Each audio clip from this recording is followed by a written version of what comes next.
Hello, I'm Ronnie Eldridge, and welcome to Eldridge and Company. Not too many city employees but get honored, and especially these days, but my guests today do just that. The Frederick O'Reilly Hayes Prize process was established in 2015 to recognize young professionals now in city government who have led outstanding projects. It's administered by the New York City Department of Administrative Services and overseen by a committee made up of recent prize winners, but mostly people who worked with Fred when he was the budget director in the Lindsay administration. John Weiner is the president of the sponsoring foundation, and B.J. Jones is a former prize winner, and welcome to both of you. It's a great pleasure to be with you. So John, will you tell us how and why this prize was started, and who was Fred Hayes and what made him so remarkable? Budget director in the Lindsay administration in the late 1960s. And Fred was absolutely a brilliant person, and was best known for thinking about the budget process as one that could be used really to challenge how things got done in the city, and think about new ways of doing things with the power of the Budget Bureau, which is very significant, a very significant agency in city government, behind the notion of rethinking how work could get done in the city. Fred also brought over 200 young people into city government, so we could help him, including you. Yes, including me. All right. We could help him reimagine city government, and many of us actually stayed on for some time in city service. When Fred died,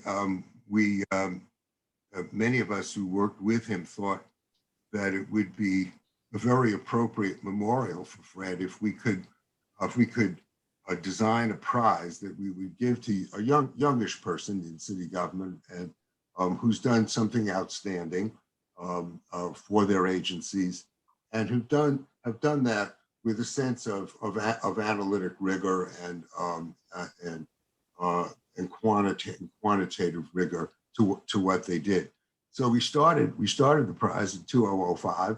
We have, I think, 35 prize winners, BJ. Yeah, that's about right, almost. And BJ could tell you about a few of them, but we are managed by former members of the Budget Bureau and others in city service during Fred's time, who were brought in by Fred and who mentored us so much long ago. What surprises me, I suppose, Ronnie, is that the prize now has taken on a prestige in city government. It's kind of like, kids winning a Nobel Prize for excellent work. Right. The Department of Citywide Administrative Services administers the nomination process for us, and they send inquiries to city commissioners and agency heads and ask them to come up with nominees. We take the process from there once nominations come back, and we have what amounts to a peer review process of former prize winners actually reading the nomination papers and interviewing candidates and coming up themselves with the winners. I'm not a budget person. That's okay, Ronnie. Either personally or when I work in the government. And as a matter of fact, when I was in City Hall, I remember my first visit with Fred Hayes was a group of us going over from City Hall, right, and asking Gordon Davis, who was another assistant to the mayor, what's the difference between a capital and expense budget? Right. So that was quite a question. But another thing about Fred is that he was a creative thinker. Absolutely. And he understood needs of people for the government, the people that the government's going to respond to, right? You know, No, absolutely. And, it's unusual for a budget director to essentially be a locus of initiative for new things. right. Government, but that's what Fred did. The Budget Bureau was and is a very powerful institution. And so everybody had to listen to us when we asked questions. And one of our members came and asked the fire commissioner, "Why do you need firehouses?" You can scratch your head and say, "Well, that's a really dumb question." But on the other hand, it's an interesting question. You say, "Well, think about how should you respond quickly to fires? What's the right way of thinking about that?" And there's a lot of thinking going on around how exactly to do that. Mhm. which and from Fred's point of view, required a lot of analyses and good thinking, which is now reasonably commonplace in business and also in government, but wasn't then. And he started, didn't he, in a small town upstate? I mean, he was born upstate, and he worked for the federal government. Yes, Fred was born in Utica, and spent a lot of and spent most of his youth in federal government. Worked in the budget bureau, he worked in housing, and before he came to the city, he was working for the Office of Economic Opportunity, the War on Poverty. Right. And he and Peter Goldmark and a couple of others actually came up to city government at the behest of Mayor Lindsay, who was a great supporter of Fred's indeed. So BJ, do you feel you've gotten to know anything about Fred? Yeah, over the years, as we have these award ceremonies, alumni, for lack of a better word, from Fred Hayes days come together to recognize the latest recipients of the award, but also to reflect on their time in city government. And with Fred Hayes, who, it's clear to me hearing, their, memories of that time, that he was an inspiring figure, and that I think, he, as much as he may have recruited people to city service, it seems like everyone who's been involved was kind of grateful for their public service, and that's really attributable to him. It's even more than grateful. It's pride. I mean, yeah, they boast that they came out of Fred Hayes. I was with the mayor then as a special assistant, and I was very political. I started as the only Democrat, but I did issues like the women's movement, the gay movement, the peace movement, all these constituents who came and asked questions and wanted to do things, health services, criminal justice, especially juvenile justice, jails and all that stuff. And it was just an exciting time where all of us, including the people in budget, we thought we could change the world. Isn't that right? Yes. Well, it was. I was thinking it must have been what the New Deal was like for people in the 1950s.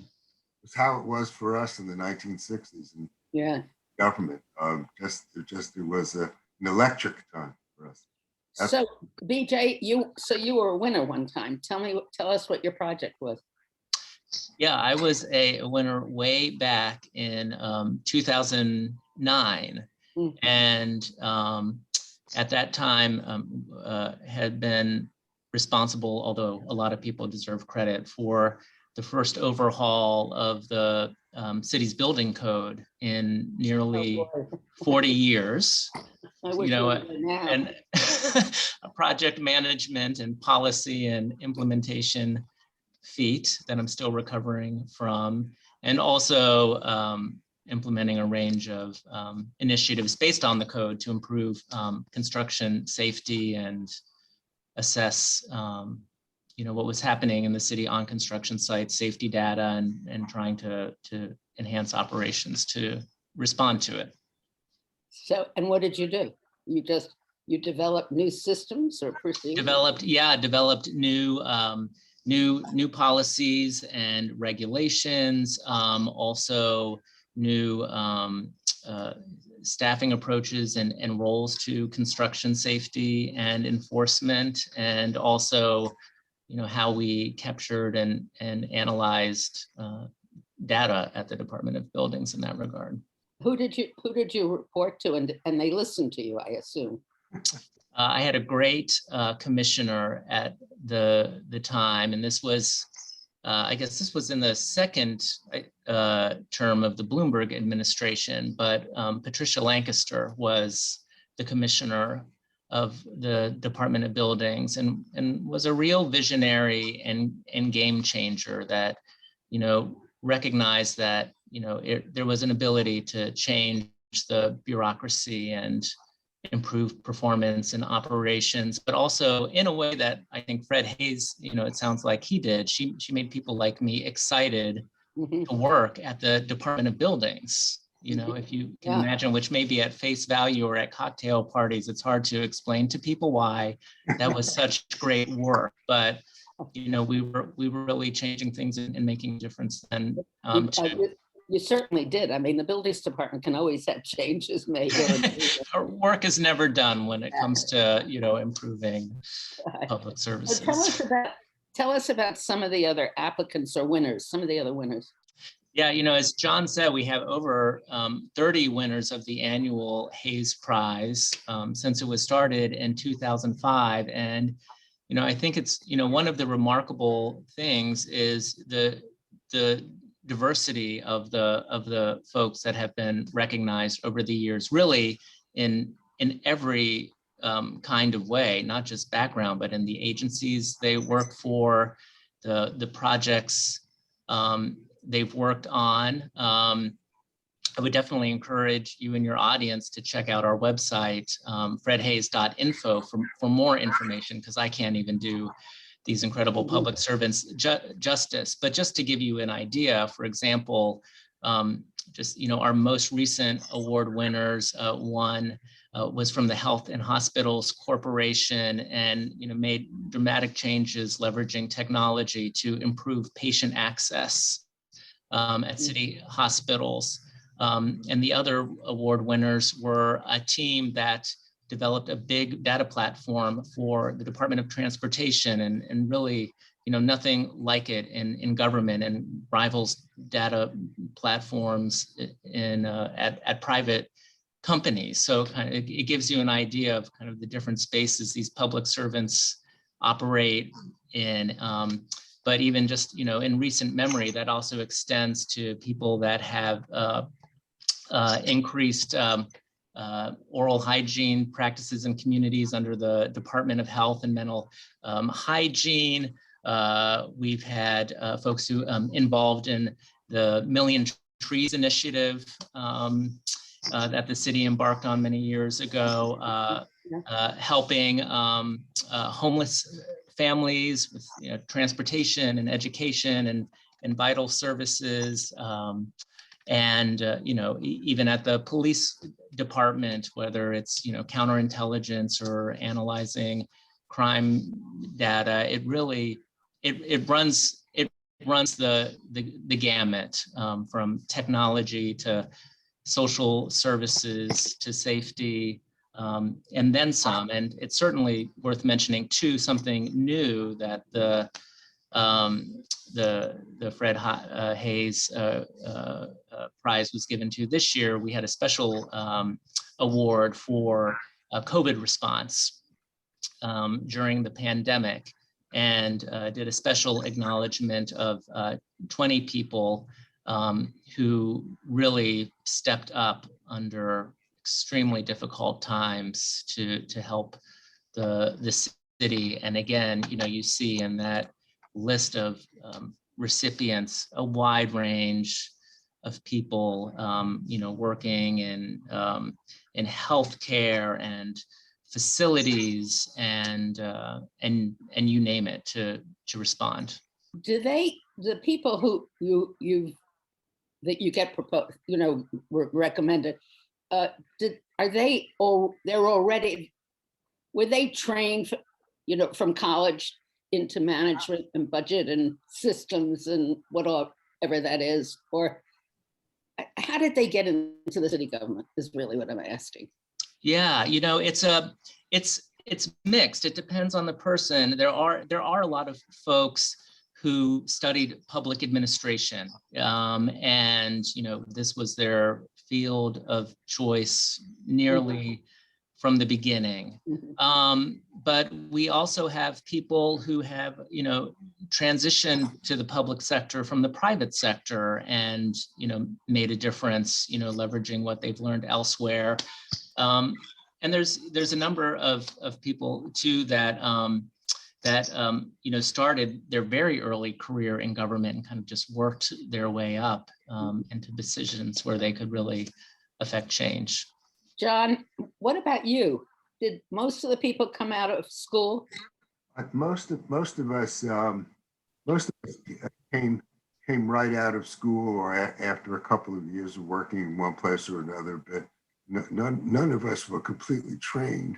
So Right. it's statistical technique or for that matter. Yeah. It's amazing to me. I just have always been astonished. I was thinking, Ronnie, just to give you a sense of folks who won the COVID-19 response awards.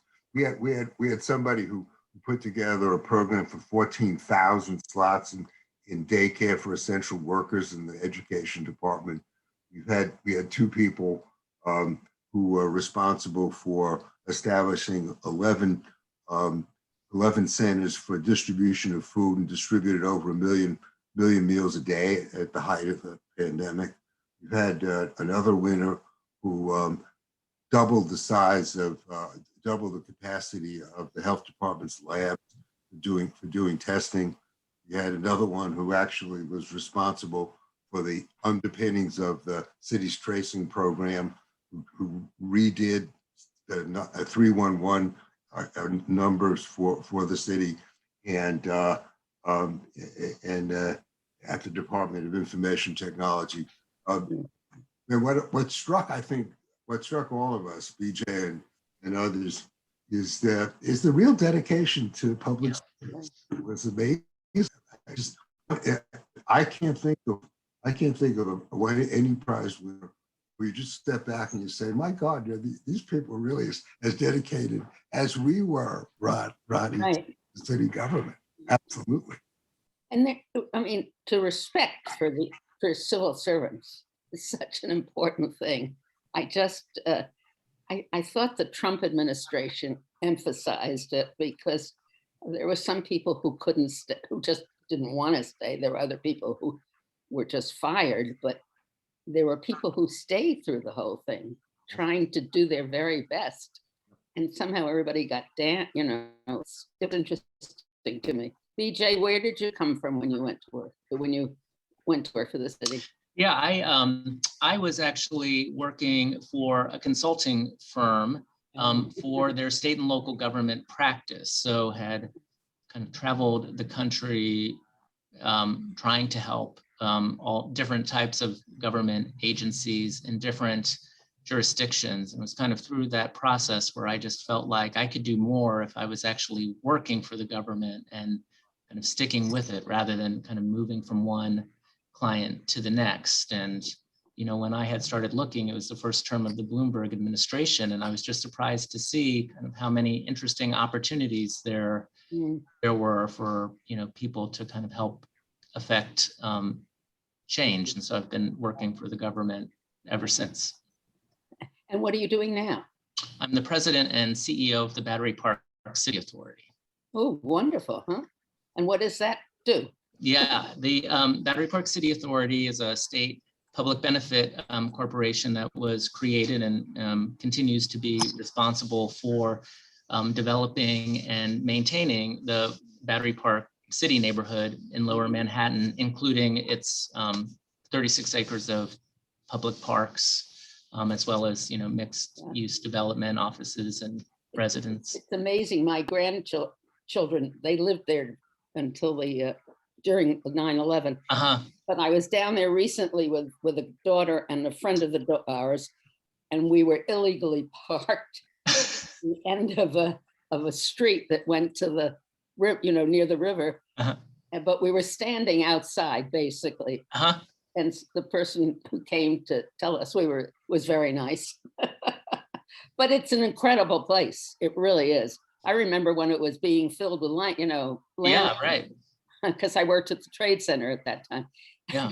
Now, John, your business came out of what you were doing in the health, in the budget department, didn't it?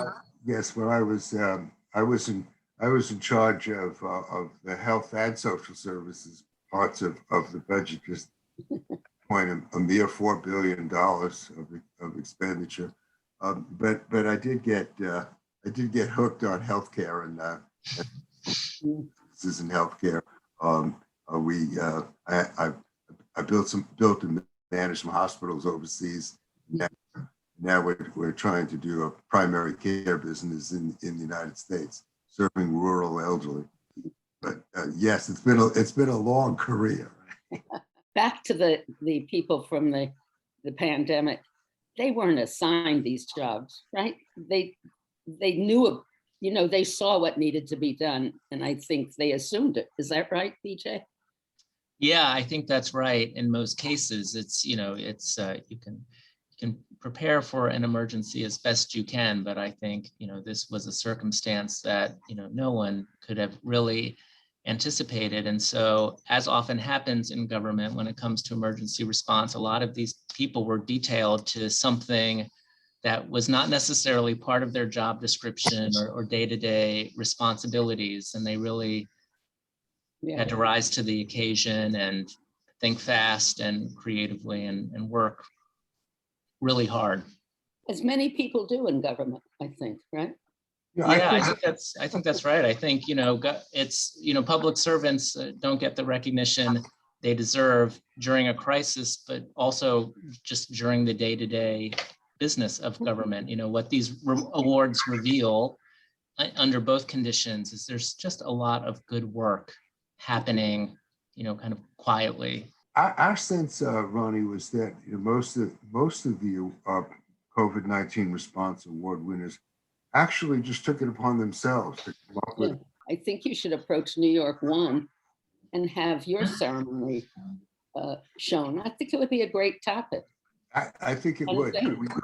We now have the commissioners themselves who did the nominations come to our award. This was the new session, of course, of the last one. But they were pretty proud of their people, and it was actually a very festive occasion. Yeah. Even if we had to do it remotely, but it would be a good idea, and we'll take you up on that. I mentioned your name when I put in a good word for us. Definitely. I was at the Department of Buildings for probably 7 years, which was longer than I would have ever expected, and had worked my way up, and I ended up in the mayor's office of operations for a number of years, and not the same, but similarly to these COVID-19 award winners, was thrown into the Hurricane Sandy response with all of my colleagues, and then moved from there to the Battery Park City Authority, I guess about 7 years ago. Good luck to you. And John, thank you for starting this program and for bringing that respect to the talent and people that are doing it. And John for joining, and BJ for joining them. I think that's great as a graduate of the program, or an honoree, or whatever you're called. So I think you're doing a great job. Thank you, though, for this conversation. We've come to the end of the program, and it happens so quickly, right?